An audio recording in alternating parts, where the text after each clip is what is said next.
नमस्कार, खबर सहारनपुर से मैं अनिल कुछाड़िया। आज की मुख्य खबरें। थाना मंडी पुलिस ने नकली औषधियां व सौंदर्य प्रसाधन का सामान बनाने वाले 3 लोगों को किया गिरफ्तार। 1,25,00,000 रुपए कीमत का सामान भी बरामद। चर्च में इबादत को लेकर नगर विधायक संजय गर्ग के साथ डीएम से मिला सहारनपुर पास्टर्स वेलफेयर सोसाइटी का प्रतिनिधिमंडल। महानगर को कार्बन न्यूट्रल बनाने की नगर निगम की मुहिम में शामिल हुआ जैन इंटर कॉलेज। पार्षद हाजी इमरान सैफी ने कहा, 1 माह बाद शुरू कराया जाए नालों से अतिक्रमण हटाए जाने का कार्य। लॉकडाउन में की गई सेवाओं के लिए सम्मान से नवाजे गए सुरेंद्र चौहान व सुधीर जोशी। शासन से नामित नगर निगम के 10 पार्षदों को मेयर संजीव वालिया ने जनमंच में दिलाई शपथ। व्यापारी संगठनों ने जिले के संपूर्ण बाजारों को खोलने की जिलाधिकारी से मांगी अनुमति। 8 सूत्रीय मांगों को लेकर कलेक्ट्रेट में उत्तर प्रदेश किसान सभा का सांकेतिक प्रदर्शन। बालों की हर तरह की परेशानियों के लिए इस्तेमाल कीजिए आलवी शोहरत याफ्ता डॉक्टर असलम खान सबका NMC करिश्मा हेयर ऑयल। थाना मंडी पुलिस ने नकली औषधियां व सौंदर्य प्रसाधन का निर्माण करने वाले 3 लोगों को गिरफ्तार किया। पुलिस ने मौके से नकली औषधियां व सौंदर्य प्रसाधन का सामान भी बरामद किया, जिसकी कीमत करीब 1,25,00,000 रुपये है। पुलिस ने यह कार्रवाई पुराना कलसिया रोड ताहिर गार्डन में एक मकान पर की। तीनों के खिलाफ सुसंगत धाराओं में मुकदमा दर्ज किया गया है। पहले अभी तो 4 तारीख है, उससे पहले भी तो नहीं करता। पहले भी 2018-19 में गया सर, पहले से संपर्क। ये कोतवाली मंडी पुलिस ने ड्रग इंस्पेक्टर के साथ में मिल करके एक काफ़ी बड़ा खुलासा किया है।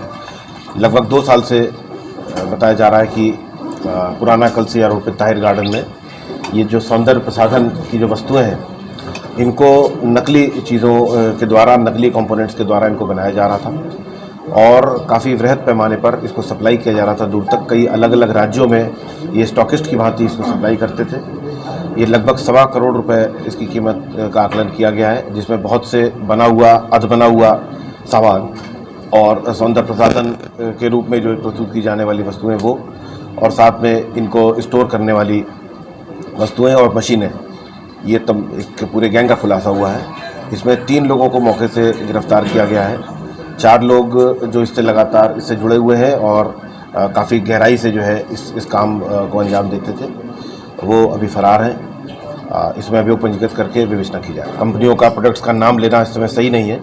मैं शॉर्ट में इतना कहना चाहूँगा कि ये गोरे बनाने का जो है काला धंधा ये चल रहा था, लोगों को गोरे बनाने के लालच में। फेस वॉश हैं इसमें तमाम शैम्पूज़ हैं और फेस क्रीम्स हैं, यानी सौंदर्य प्रसाधन से जुड़ी हुई बहुत सारी ऐसी चीज़ें जो मानव स्वास्थ्य के लिए अहितकर होती हैं। ऐसी वस्तुएं जो है, जो जिसको ये जानते भी थे और इनसे सामान खरीदने वाले भी लोग जानते थे। इसमें सरप्राइजिंग यह है कि जनपद के बहुत से ऐसे व्यापारी और बहुत से ऐसे मेडिकल स्टोर्स से इनके जुड़े होने के तार की जानकारी आई है। विवेचना के दौरान और इनकी बिल बुक्स और कौन इनसे खरीद रहा था, इसके दौरान जब इसका हम विश्लेषण करेंगे तो मुझे पूरा विश्वास है कि इसमें बहुत से महत्वपूर्ण व्यक्ति, सफ़ेदपोश व्यक्ति भी कह सकते हैं, जिनको जानकारी थी कि इनके द्वारा ये गलत चीज़ें बनाई जा रही हैं, उसके बावजूद इनसे सस्ते में ख़रीद के अपने मेडिकल स्टोर्स पर, अपने डिपार्टमेंटल स्टोर्स पर इन चीज़ों को ओरिजिनल के रूप में बेचते थे। ऐसे लोगों को भी हम जो है इसमें जो इनके लिंक्स हैं उनके तारतम्य में जोड़ते हुए उनके विरुद्ध भी वैधानिक कार्रवाई करेंगे। क्वारंटीन सेंटर में भर्ती एक व्यक्ति की जिला चिकित्सालय के इमरजेंसी वार्ड में ले जाते समय मौत हो गई। 40 वर्षीय रामचंद्र निवासी गोरखपुर को थाना मिर्जापुर पुलिस ने मंगलवार रात्रि IIT क्वारंटीन सेंटर में भर्ती कराया था। अचानक उसकी तबीयत बिगड़ने पर उसे इमरजेंसी वार्ड ले जाया जा रहा था कि उसकी मौत हो गई। मृतक का कोरोना टेस्ट कराया गया, जो निगेटिव आया है। देखिए, इसमें जो है कल रात में जो है मिर्ज़ापुर थाना क्षेत्र में एक व्यक्ति, उसको जो है वहाँ के जो चौकी इंचार्ज हैं उन्होंने भेजा था क्वारंटीन सेंटर में। क्वारंटीन सेंटर में वो लगभग रात में 11 बजे पहुँचे थे और सुबह आज लगभग 5:30 बजे जब उनको हॉस्पिटल ले जाया जा रहा था, उनकी तबीयत कुछ ख़राब थी, तो उनको रास्ते में ले जाते समय उनकी डेथ हुई है। उस व्यक्ति का जो यहाँ पर ट्रू नेट वाली मशीन है, उस ट्रू नेट वाली मशीन से उसका हम लोगों ने जांच कराया है। सीएमओ की रिपोर्ट के मुताबिक उसका सैंपल नेगेटिव है। बाकी डिटेल क्या है उसकी हम लोग तहकीकात करा रहे हैं कि वो व्यक्ति कहाँ से चला था, कहाँ पहुँचा था। ये बताया गया है कि वो व्यक्ति जो है गोरखपुर जनपद का रहने वाला था और आज कुछ दिन पहले तक वो यमुनानगर में कोई प्रेशर था, वहाँ पर वो काम करता था। चर्च में इबादत को लेकर सहारनपुर पास्टर्स वेलफेयर सोसाइटी का प्रतिनिधिमंडल आज जिलाधिकारी से मिला। नगर विधायक संजय गर्ग के साथ फादर डेनियल मसीह ने कहा, चर्च में इबादत का तरीका दूसरे धार्मिक स्थलों से अलग है। चर्च में रविवार के दिन मुख्य इबादत होती है, इसलिए प्रत्येक चर्च की अक्षमता व गाइडलाइन के अनुसार इबादत की अनुमति मिले। आज लॉकडाउन 5 के सिलसिले में जो समाज में अलग अलग हिस्से में अलग अलग तरह की समस्याएं आ रही हैं, उस बारे में डीएम साहब से चर्चा कर उस बारे में लोगों को सहूलियत प्रदान करने के संबंध में आना हुआ। वास्तव में ईसाई समाज के लोगों का, धर्म के मानने वाले लोगों का मत और उनकी पूजा पद्धति का तरीका अपने आप में अलग है और इसीलिए उनका संडे प्रेयर में हॉल के अंदर बैठकर लंबे समय तक स्तुति करने का सोशल डिस्टेंसिंग मेंटेन करते हुए अगर करने की बात है तो निश्चित रूप से उस बात को भी, उस पक्ष को सहानुभूतिपूर्वक देखा जाना चाहिए। इसी समय आज माननीय डीएम साहब के माध्यम से और जो है शासन माननीय मुख्यमंत्री जी से ये कहना चाहते हैं कि जो चर्च की रीति रिवाज और आराधना करने का तरीका अलग है। आज जनपद के पास्टर एसोसिएशन के पदाधिकारीगण समस्त चर्चों से फादरगण यहाँ आकर के आपसे विनती करते हैं कि हमारे रीति रिवाज के अनुसार जो एक डेढ़ घंटे का समय वहाँ लगता है उसकी अनुमति दी जाए और साथ में कुछ जो 5-10 लोगों के साथ में चर्च को खोलना, क्योंकि वहाँ केवल दर्शन नहीं होता है बल्कि पाठ पढ़ाया जाता है, लोग सुनते हैं, प्रार्थनाएं की जाती हैं और जो शासन के नियम दिए गए हैं हम उनका पालन करेंगे। लेकिन महानगर को कार्बन न्यूट्रल बनाने की नगर निगम की मुहिम में आज जैन इंटर कॉलेज शामिल हुआ। नगर आयुक्त ज्ञानेंद्र सिंह ने सहयोगी संगठनों के साथ पौधारोपण भी किया। उन्होंने कहा, प्रकृति की सेवा ईश्वर की सेवा है। पर्यावरण को स्वच्छ रखने के लिए जल, वायु और भूमि तीनों को प्रदूषण से मुक्त करना होगा।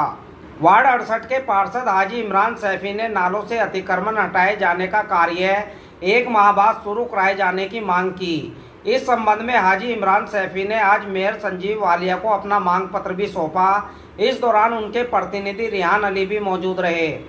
हमारे यहाँ वार्ड 68 में अनाउंसमेंट हुआ था कि अतिक्रमण होगा, तो उसके लिए नाले पे से स्लैब हटाए जाएंगे। जिन्होंने नाले पे कब्जा कर रखा है वो हटाया जाएगा। तो हमारा अनुरोध है मेयर साहब से और माननीय नगर आयुक्त महोदय जी से कि ये काम वो 1 महीने बाद करें, क्योंकि अभी लॉकडाउन से लोग जूझ रहे हैं, बीमारी से जूझ रहे हैं। उनके पास इतने पैसे नहीं हैं कि वो अपनी स्थिति ठीक कर लेंगे उसको सही कराने के लिए। तो हमारा अनुरोध है कि वो 1 महीने बाद इस काम को कराएं। प्रोग्रेसिव स्कूल सोसाइटी के संयोजक सुरेंद्र चौहान व महासचिव सुधीर जोशी को टोकन ऑफ एप्रिसिएशन सम्मान से नवाजा गया। यह सम्मान उन्हें सोसाइटी की अध्यक्ष नरगिस मलिक ने लॉकडाउन के दौरान की गई सेवाओं के लिए दिया। सुरेंद्र चौहान ने कहा, राष्ट्रीय आपदा के समय सभी लोगों को अपनी सामर्थ्य से ऊपर उठकर योगदान करना चाहिए। इस दौरान फादर एल तारतिस, डॉक्टर किरण पेशिन मिश्री व लाविंदर कौर भी मौजूद रहे। बताते चले, सुरेंद्र चौहान ने लॉकडाउन के दौरान स्कूलों की समस्याओं का समाधान कराया, साथ ही अपने नेशनल पब्लिक स्कूल में कम्युनिटी किचन भी चलवाई। शासन से मनोनीत नगर निगम के 10 पार्षदों को आज मेयर संजीव वालिया ने जनमंच में शपथ दिलाई। शपथ ग्रहण करने वालों में यशपाल कोरी, विराट पुरी, रेखा रोहिला, नंद किशोर शर्मा, गोपाल दास, सुधीर पवार, अमित त्यागी, उमेश शर्मा, अंकुर अग्रवाल व सुनील शर्मा शामिल हैं। कार्यक्रम में पूर्व सांसद राघव लखन पाल शर्मा, विधायक देवेंद्र नीम, पूर्व विधायक राजीव गुम्बर, भाजपा महानगर अध्यक्ष राकेश जैन, नगर आयुक्त ज्ञानेंद्र सिंह भी मौजूद रहे। व्यापारिक संगठनों ने सोशल डिस्टेंस के पालन के साथ जिले के संपूर्ण बाजारों को खोलने की अनुमति देने की मांग की। इस संबंध में दिनेश सेठी, शीतल टंडन, रवि जुनेजा, शेखर टकाल, रोहित गही, जयवीर राणा, पार्षद मुकेश गक्खड़, मानसिंह जैन आदि जिलाधिकारी से मिले और संपूर्ण बाजार खोलने की मांग को रखा। आज समस्त व्यापार मंडल के लोग यहाँ पर जिलाधिकारी महोदय से मिलकर बाज़ारों को राइट लेफ्ट को छोड़कर दोनों तरफ से खुलवाने के विषय में बात करने आए हैं। हम जिन्हें डीएम साहब को कुछ सुझाव दिए हैं, जिस पर डीएम साहब ने आश्वासन दिया है कि उन पर शाम में या कल तक विचार किया जाएगा और उसके बाद निर्णय से व्यापार मंडल को अवगत करवा दिया जाएगा।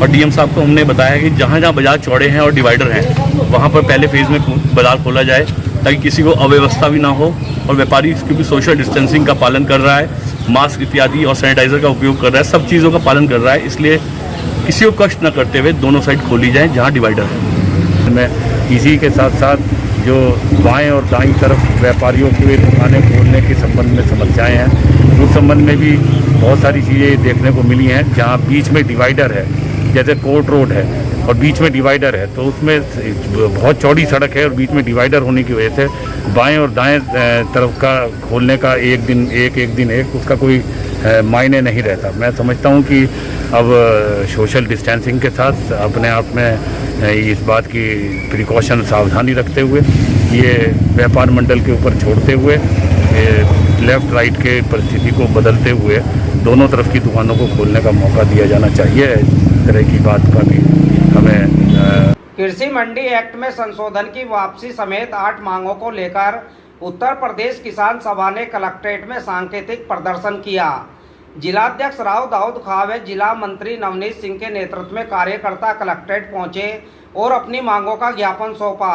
इस दौरान धर्मेंद्र सिंह, बाबूराम राव, आरिफ, इसरार, सुलेमान आदि भी मौजूद रहे। मंत्री किसान सभा सहारनपुर, आज हम राष्ट्रीय आह्वान पर सभी जिला मुख्यालयों पर जो है डीएम कार्यालयों पर ये ज्ञापन देने का काम कर रहे हैं माननीय प्रधानमंत्री महोदय को, जिसमें अभी केंद्र सरकार ने 2 अधिनियम में संशोधन कर, एक मंडी संशोधन और दूसरा जो जरूरी एसेंशियल आइटम्स है उसमें संशोधन कर खुली बाजारी जो कॉरपोरेट घरानों को देने का काम कर रहे हैं, उसका हम विरोध कर रहे हैं। किसानों के ऊपर जो कर्जा इतना हो चुका है उसको कर्ज माफ़ी की बात कर रहे हैं। इस लॉकडाउन के दौरान 3 महीने का बिजली के बिल की माफ़ी की मांग कर रहे हैं। पीएम किसान योजना के तहत जो 6,000 रुपये वार्षिक किसान को मिलता था उसमें 18,000 रुपये की मांग कर रहे हैं। सभी को 7,500 रुपये व कर्जा मुक्त किसानों को खातों में नगद खातों में पैसे व कर्ज जो कर्जे से किसान हैं उनको 10,000 रुपये नगद देने की मांग आज कर रहे हैं। हर तरह के दर्द को चुटकी में भगाए बिना side effect. Doctor Aslam Khan साहब का NMC करिश्मा पेन ऑयल 786।